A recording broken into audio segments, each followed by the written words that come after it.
तर पुण्याचे खासदार मुरलीधर मोहोळ यांनी पहिल्याच टर्ममध्ये मंत्रिपदाची माळ गळ्यात पाडून घेतलेली आहे। सहकार आणि नागरी विमान वाहतूक खात्याचे ते राज्यमंत्री झाले, पण पहिल्याच टर्ममध्ये खासदार आणि मंत्री कसे झाले याचं खरं वाटत नाहीये, असं म्हणत मोहोळांनी त्यांच्या मंत्रिपदाच्या शपथीचा पूर्ण किस्सा सांगितला। सकाळी 9 वाजता झोपेतच होतो, मला संध्याकाळी जायचं शपथविधीला। 9 वाजता नड्डा साहेबांच्या पीएचा फोन आला आणि तो आमचा त्याचं नाव बरंच आहे, तर त्याचा फोन आला आणि म्हटला की साहब को बात करनी है आपसे। तर मला असं वाटलं की आदल्या दिवशी नड्डा साहेबांच्या ऑफिसमधून एक मेसेज सगळ्या खासदारांना आला होता की उद्या शपथविधी झाल्यानंतर सगळ्यांनी माझ्या घरी स्नेहभोजनाला या।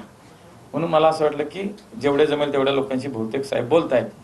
तर त्यांनी मला फोन केला, मुरली जी कहाँ हो, पुणे में हो या दिल्ली में हो?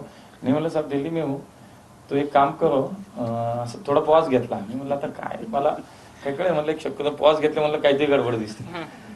तो एक काम करो, 11 बजे PM हाऊस आ जाओ, आपको शाम को शपथ लेनी है। मला काही सुधारणा, मी नक्की बघतो की तेच आहे, आवाज तोच आहे का तेच बोलतायत, मला काही माहित नाही, कारण अपेक्षितच नाही, कारण पहिली वेळ आहे, मी पहिल्यांदा निवडून आपण गेलो आणि पहिल्याच टर्ममध्ये असं काही होत नाही।